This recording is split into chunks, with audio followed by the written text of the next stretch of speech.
On today's show, we are talking about Luis Arraez, everything about him. Why is he such a controversial figure? Whether or not batting average matters, or if it matters more, and then some storylines to keep an eye on with a special guest, Alex Williamson, who's here to talk about his latest article that discussed all of those things. Special fun guest today, guys. And as always, a fun episode. So let's get to it.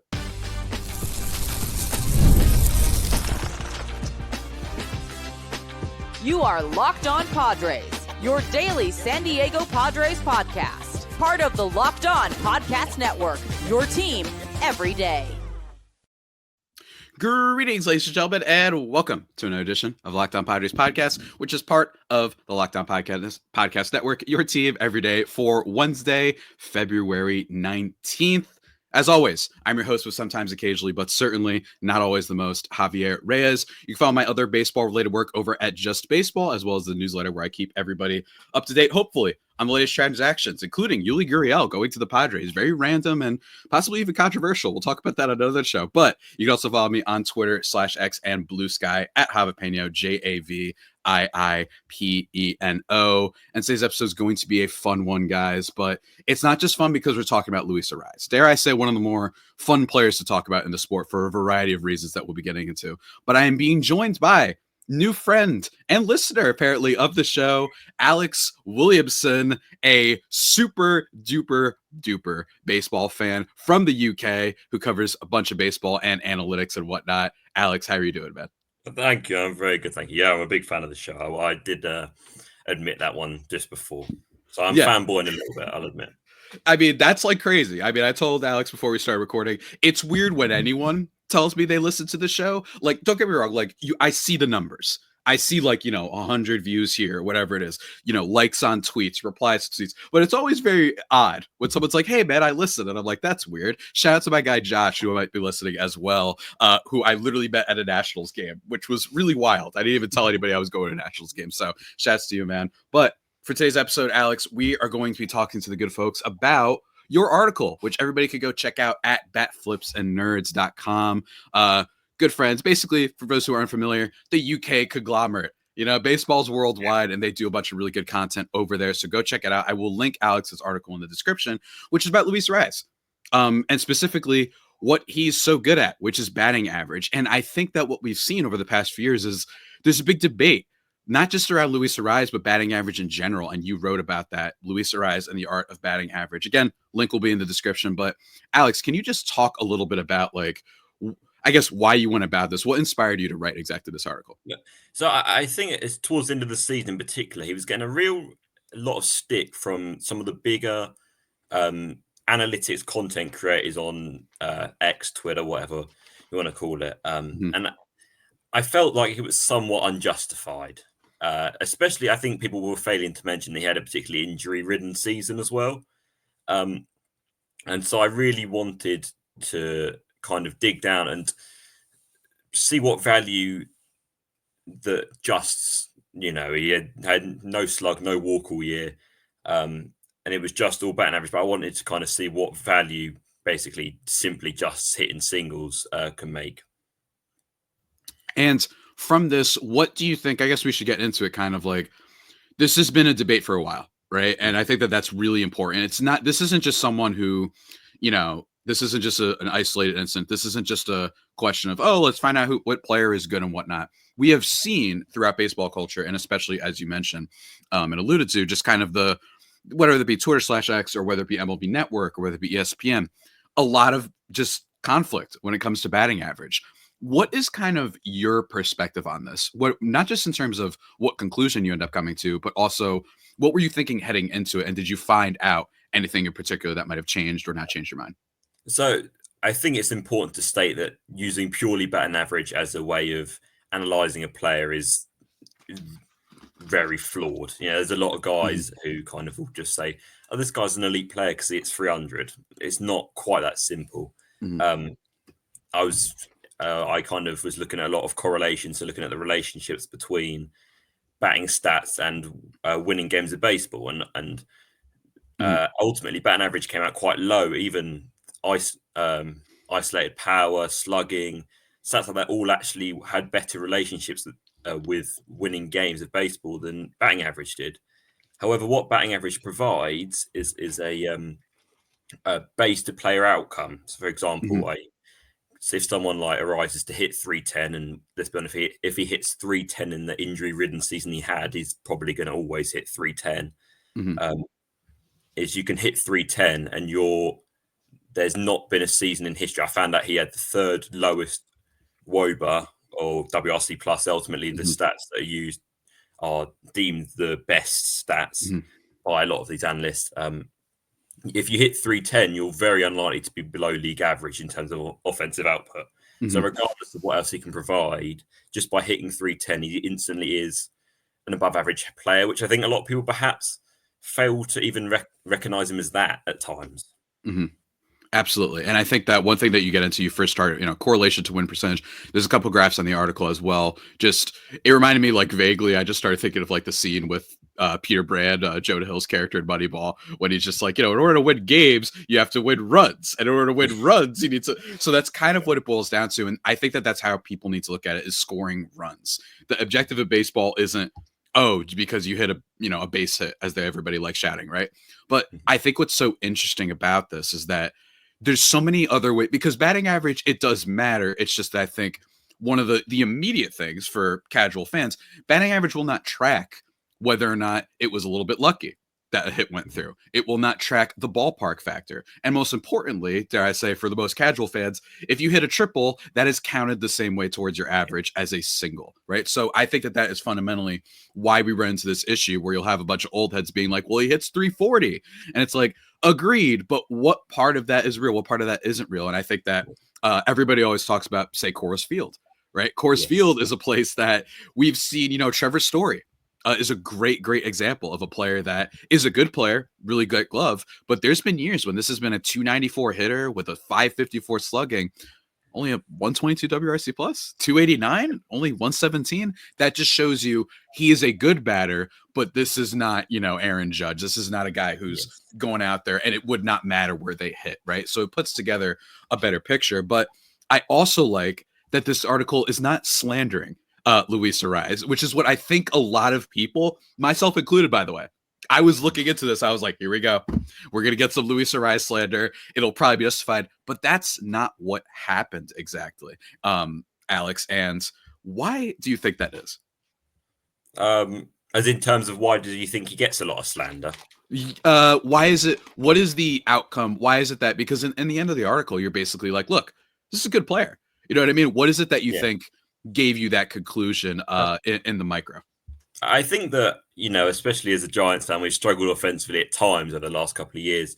I think that people underestimate the importance of having guys who can hit to league average and having guys who can do different skills. And that essentially, there's no denying that his defense is passable at best at most places he plays. But to have a guy still in arbitration, so it's not like if he'd been paid millions and millions and millions of pounds, to have a guy who's hitting who has above league average production in almost every category, and like you say, drives in runs. That's what he does. Ultimately, to summarize that as a player who they're thinking, as people saying, should he even be on the open day roster? Should they trade him? That kind of stuff. I think that perhaps they're underselling the importance of having a guy like that, especially when you've got some real big hitters behind him. Yeah, I think that there's arguments to be made for a change of pace guys. It's nice to just have a guy who's going to be a nuisance up there. Some type of stuff that we can't track. Frankly, I think that is something that is more valuable in smaller sample sizes like the playoffs versus a full season. But I think that the thing with Arraez is this is not just a guy who hit 300, which means, oh, wow, he's a great hitter. This is a guy who has had a WRC plus above 100 for like 4 straight seasons. Maybe it's not the 130 level, but as you read in your article, the fact that this guy at least was an above average hitter when his thumb was completely messed up. And that's really important considering that a lot of his value will come from continually getting hits. If he's not doing that, it's important to note that. And I think you mentioned that in your article as well. But before we keep diving into that a little bit more and talking about the general analytics, I think, discussion that happens in baseball, which I am very, very passionate about, as many are, but not in the lazy way. You know what I mean? Not in the Mad Dog Russo way. You know what I'm saying? We're going to get into that in just a second, guys. But first, let me tell you, you might have noticed while we've been doing this podcast that I've been eating a couple things. That's because I've been enjoying our friends over at Wonderful Pistachios, guys. Let me tell you, if you're looking for a snack that's both delicious and nutritious, you can just crack, I missed it on my mouth. That's what happens when you're reading. You can crack into a good source of protein with Wonderful Pistachios. And let me tell you, they are fantastic, guys. Is one of the highest protein nuts. Each 1 ounce serving has 6 grams of protein, giving you over 10% of your daily value. Plus, they're packed with fiber and better for you unsaturated fats to help keep you feeling fuller longer, especially helpful for someone like me who has a little bit of I don't want to say a sweet tooth, but a savory tooth. I love me some bread, let me tell you guys, and it's very difficult sometimes. And pistachios, they just satisfy you really greatly. It's awesome. That's why I love about them so much. So get snacking and get cracking, everybody, with the snack that packs a protein punch. Visit wonderfulpistachios.com to learn more. Everybody, go check it out. That's right. People sometimes wonder, Javier, what, you shilling this stuff out? Well, guess what? I literally have a bag and have been eating them this whole time. So go check out Wonderful Pistachios, guys. They are fantastic. And just like that, everybody, we are back, thriving and absolutely vibing into the second segment of this year podcast. Joined my buddy Alex Williamson, friend of the UK, friend listener of the show, talking about Luis Arraez and batting average. Ooh, it's important, guys, to dissect this, and everybody could go check out the article for a better, more detailed explanation as a not necessarily a numbers person, although I've sometimes been accused of being a numbers person. Let me tell you, you know what I mean? And therein lies the rubble, folks. The numbers discourse. I personally think that this is the bigger story here in a lot of ways, because Luis Arraez is a good player. I think that we could say that. This is a good player. This is a dude who's just going to be able to get on base. He's going to get hits for you. But just because he's a 340 hitter, this isn't like olden times when we're like, oh, that guy must be the best player in the world, right? That's what we've learned here. But that's the problem, is it depends on how you're viewing Luis Arraez, in my opinion. When you go on MLB Network, in my opinion, one of the funniest things that happened last year was Mad Dog Russo going on a rant about average exit velocity and all the leaders. And then next to the show's called High Heat, next to him, there is a graphic showing the leaders in exit velocity. And it just all happens to be the best players in the sport.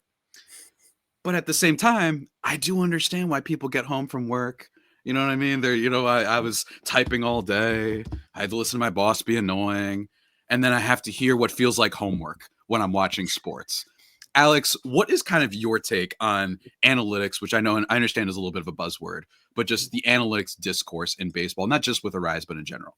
So I'm sure many of you expected me to sit here, and I'm actually a maths student as well, to say that it's this great thing. But I do feel at times it's perhaps oversold to the public. I mean, it absolutely is the way forward in terms of winning games of baseball and winning championships, etc. But for the people at home, it's not selling. It creates wins. I'm not sure how much enjoyment it particularly creates for people. You know, things like platoons again, as a Giants fan, something we hear all day, every day. And whilst they might be more cost effective and actually more productive than an individual hitter, I said you don't buy 2 jerseys, one with a left-handed bat and one with a right-handed bat, and kind of rock up with a different jersey depending on the pitch you're facing that day. So I think that it's a real fine balance, not just in baseball. This is a worldwide, any sport you look at has the exact same issues as baseball does right now.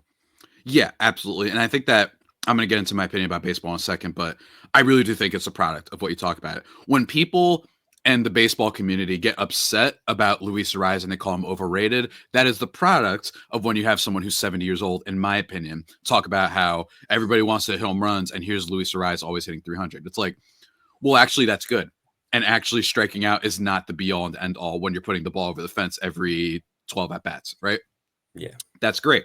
We just know that it's just math. However, I don't think that everyone necessarily feels that way. I think people are like, good player. If he played better defense, I think we'd be talking, by the way. I think if Luis Arraez was a good defender, I'd be like, nah, man, I'll fight for this dude. I'll go to war like Aragorn at the end of Return of the King, right? Like, let's do it. But overall, I think it just depends on how you are viewing him. Something I've been talking about in my podcast. If you view him as an all-star, some years, sure, I could totally see that. And frankly, just for sheer uniqueness, I would love to see Luis Arraez be an all-star. Just there's no player like him, basically, in the sport, maybe with the exception of that guy on the Marlins that I'm blanking on. I forgot his name.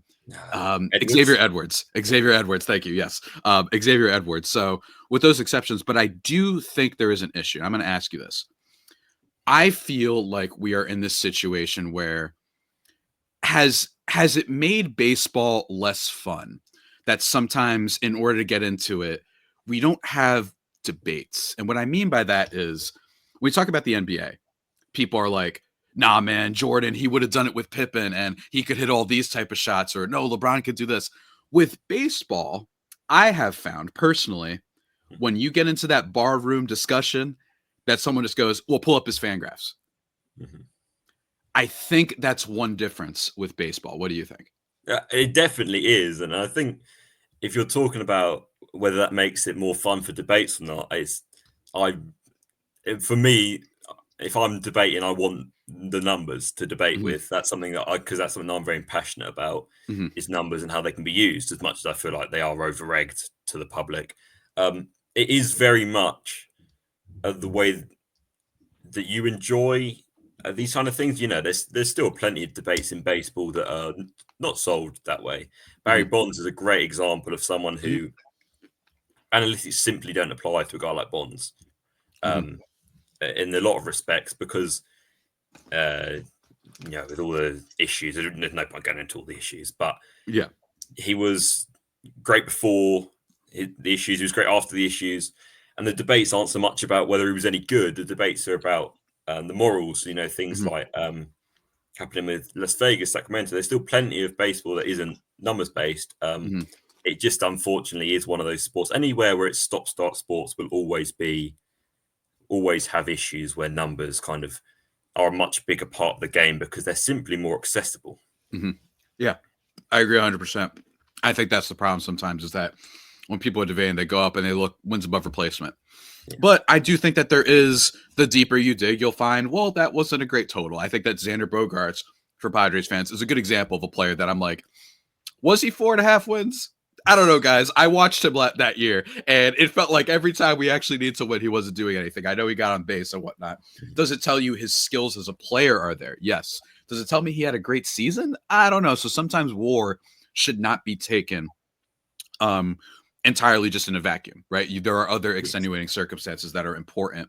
But I also think that analytics have made it a little bit interesting to be like, hey, guess what? Derek Jeter, actually not that great a defensive player, and that's a product of broadcasts only showing you the end result when a ball gets hit. So you're like, wow, look at the throw. And I'm like, dude, he's closer to second base right now. Like, that's actually not that crazy of a throw. So that stuff is important. But I do think overall baseball, that's kind of the issue that we run into. And I just think in general, when we're debating things, it just becomes this tough thing. And also, Alex, I would end with this topic is, I think this is also an issue of people not knowing how to make numbers fun. Guys, I can sit down and watch Good Will Hunting and The Martian, and I'm glued to my damn screen, right? So I promise you, if, in my opinion, there is some younger people, some more innovative people, you can make some numbers fun. Some. You know what I mean?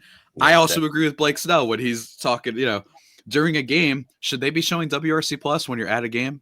I don't know. I kind of am okay if they're just like, hey, this guy's hitting 280 right now.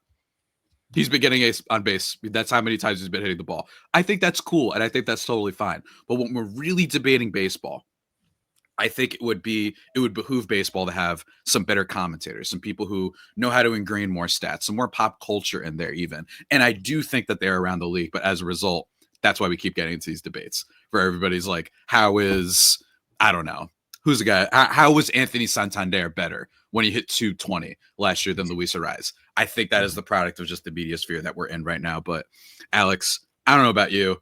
I'm ready to dive into other things that I'm excited about for the rest of the season as well. Yeah, and not just Luis Arraez, maybe some statistical tidbits. We will ask you about those in just a second. But first, need to talk to you about another one of our sponsors, and that is the phenomenal, the impeccable, the unrivaled SelectQuote. Yeah, you didn't think I was going to go there. But in sports, having a winning strategy is everything. It's how the best teams make it to the Super Bowl, the World Series, and the Olympics. The same goes for life. Having a strategy like life insurance from SelectQuote to protect your financial legacy and keep your family's future secure. SelectQuote makes it easy to find the perfect life insurance policy. As one of America's leading insurance brokers with nearly 40 years of experience, they've helped over 2 million customers find $700 billion in coverage since 1985.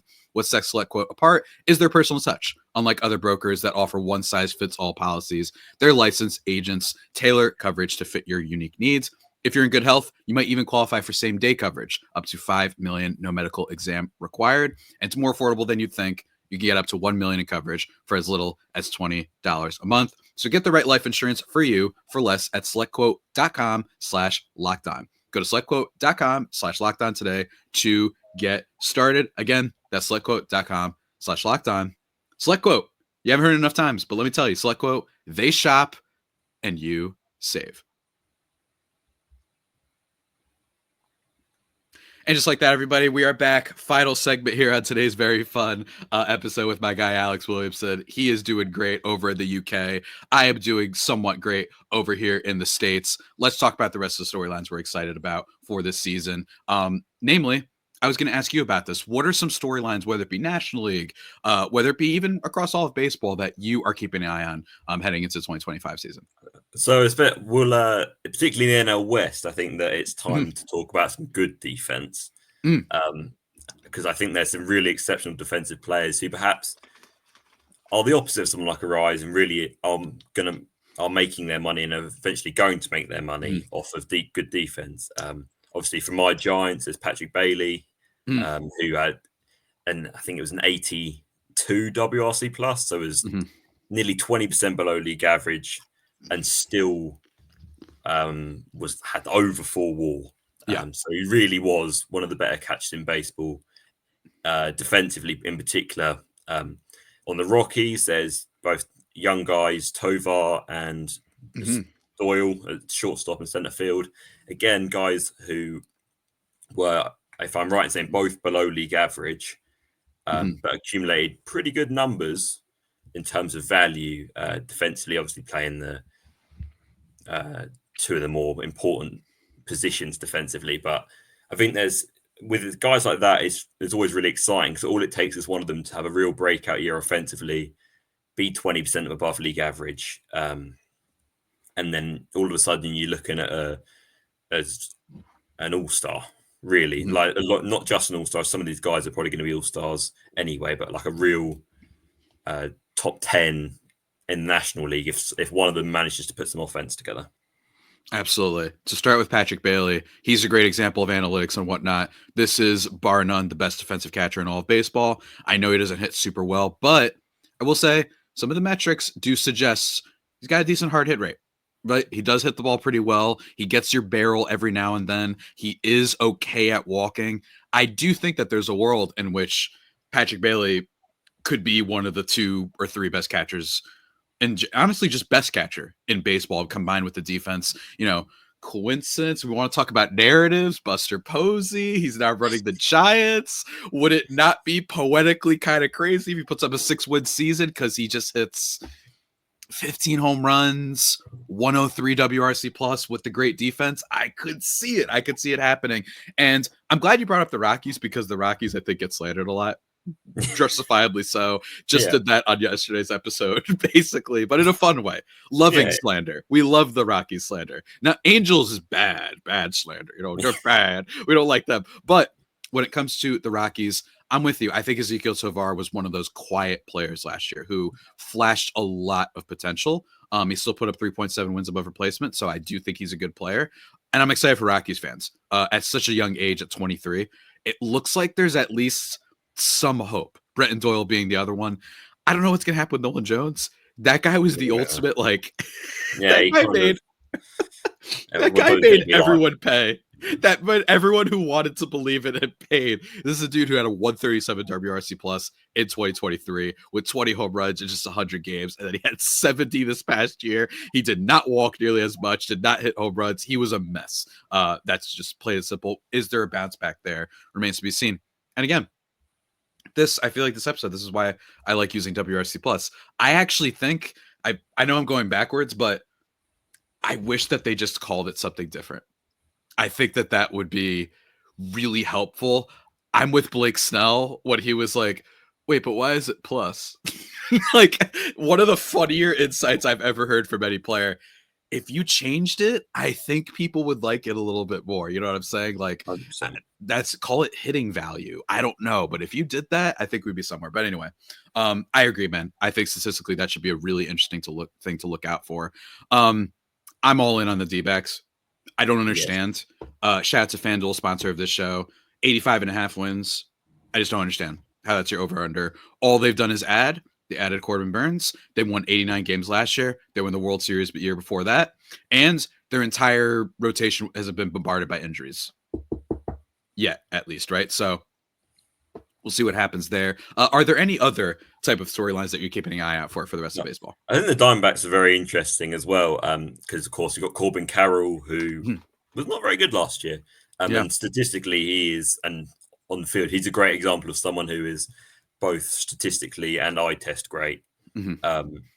So I think that someone like him having a real bounce back year will make a real difference. And also, it's just from the point of view in the NL West in general, the Giants and the Padres are probably worse than they were this time last year. I don't want to be rude saying that or anything like that, but I think you'd be bold to put certainly the Giants in second place, and I think you'd be optimistic to put the Padres in there as well, especially with it's a good way to put it, yeah. So I think that, and these kind of, I'm a big fan of projections, Zips in particular. I really like Zips. So these are, if you're somewhat interested in that kind of stuff, don't just look at the FanDuel ones. Look and those kind of betting ones. It's also worth looking at because they have to be right because they need to make money. But the ones that our analysts and the guys at Fangraphs make and stuff like that are also really fun looks if you're interested in that kind of stuff. Yep. Did that on my show a couple weeks back. I am still hating on them believing in Trent Grisham for no reason. But let me tell you, I'm excited too. Let me ask you about another team that had a whole makeover this offseason, the Cubs, right? This is a good team where it brings up our analytic discussion, which is they added a bunch, right? This is a team that has Pete Armstrong coming up this year. They've got Ian Happ, Dansby Swanson, but the big move, of course, Kyle Tucker, top 10-ish, maybe top 10-ish player in baseball. Are you in on the Cubs, or you think they're going to be a fun team this year? Because I'm rooting for him. I think it'd be fun. I think the Cubs are. I'm a big Pete Armstrong fan. I'm a big fan of a defensive center fielder. I have to admit, I'm a sucker for a defensive center fielder. And the fact that he doesn't hit the best, but then they've got Happen, Tucker on either side of him. That's a pretty strong outfield three who are going to accumulate some pretty good results. And in a division where the Brewers, again, don't look as good as they did last year. Yeah. What else is new? And they'll still end up with more wins than everyone else. So the thing is with the Cubs, everyone always predicts them to win a division, and then the Brewers always end up winning it anyway. So we're all excited about the Cubs, but is it like excitement over reality is what I'm wondering with the Cubs right now. I mean, everything points towards them winning the division, having the best team, but you'd be stupid to not look at the Brewers doing better than how everyone's predicting them to do. I like that every division in baseball is a little bit more exciting than usual. And what I mean by this is the AL East, you've got the Yankees, you've got the Blue Jays. They at least made moves, so I'm at least curious to see what they do. Rays or whatever. Red Sox, you might get a Red Sox-Yankees rivalry back. The only division that I'm like kind of out on is actually the AL West. That is the division of we don't care anymore. Brought to you by the Seattle Mariners primarily. I am excited to see what the Rangers do. I think they could be a huge bounce back team. But NL East, Braves, Mets, Nationals are the young up and coming team that I'm excited about. Even if they're not a playoff necessarily super contender, I'm excited to see my old friend CJ Abrams, hopefully put out a breakthrough season. NL Central, I think the Brewers are going to be bad. It's about time. You can't just finesse your way off of $1 million contracts every year and expect to win, and you don't bring anyone back. I love Jackson Chourio. I think that if he figured out his stuff earlier, I think he maybe is probably what Jackson Merrill was for the Padres last year, if not better in certain regards. The NL Central is always really boring, but at least it might be new teams that rise to the top. The Reds and the Cubs. The Reds are weird. I can't get a vibe on that team because they have some star power. You've got Ellie De La Cruz, in my opinion, one of the most exciting players of baseball. He reminds me almost nearly identically of the arc that Fernando Tatis Jr. had with this excitement and whatnot. I mean, just 25 stolen bases, 25 home runs and 67 stolen bases alone. You got to watch this guy. He's awesome. Matt McClain could be awesome this year. Did not play last year. Looking for him. Spencer Steer, all these guys. Hunter Green is a beast. Nick Lodolo, I'm still not out yet. So I think the NL Central might have a new team to make up for the fact that the Brewers are the most boring division winner we've had.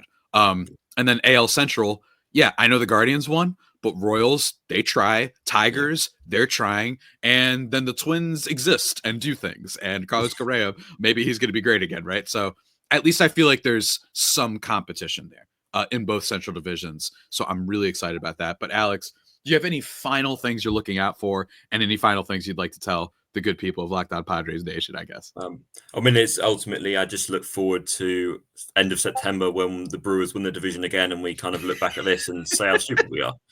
I'm sticking with it this time. Last year I did it. Last year I was like, no, the Brewers might win the division. I'm sticking with it this year, man. I think that I just don't think you can do nothing and continue to win divisions. I just don't believe it. But if you want to kind of follow me on anything, I'm Alex Williamson MLB on Blue Sky. Mm-hmm. I write for Batflips Nerd and Last Word on Sport, analytics stuff on Batflips Nerd, and Giant stuff on Last Word on Sport. So please do just search up the Last Word on Sport, Alex Williamson, or Batflips Nerd, Alex Williamson, all my articles will come up. And again, if anyone's interested in writing, I'm very new to this. Please do come and apply. Both are very open for new people writing.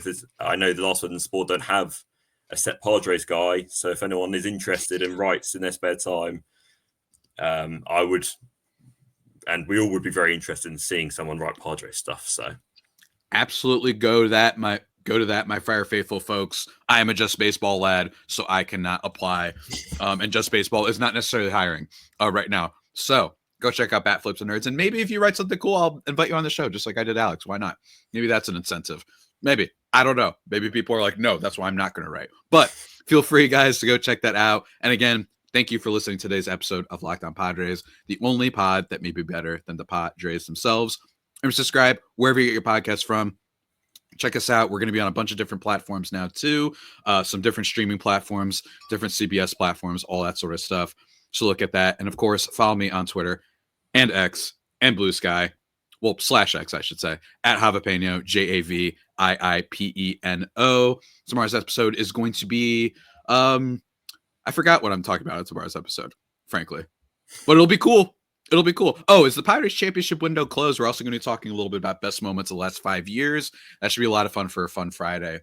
Baseball's almost here, guys. Don't worry. The old standby, the old reliable, that thing you get home and you can throw on the game. It's something to look forward to. Don't worry. It'll be back soon. But for me and Alex, until next time, stay faithful. My Friar Faithful homies. Take care.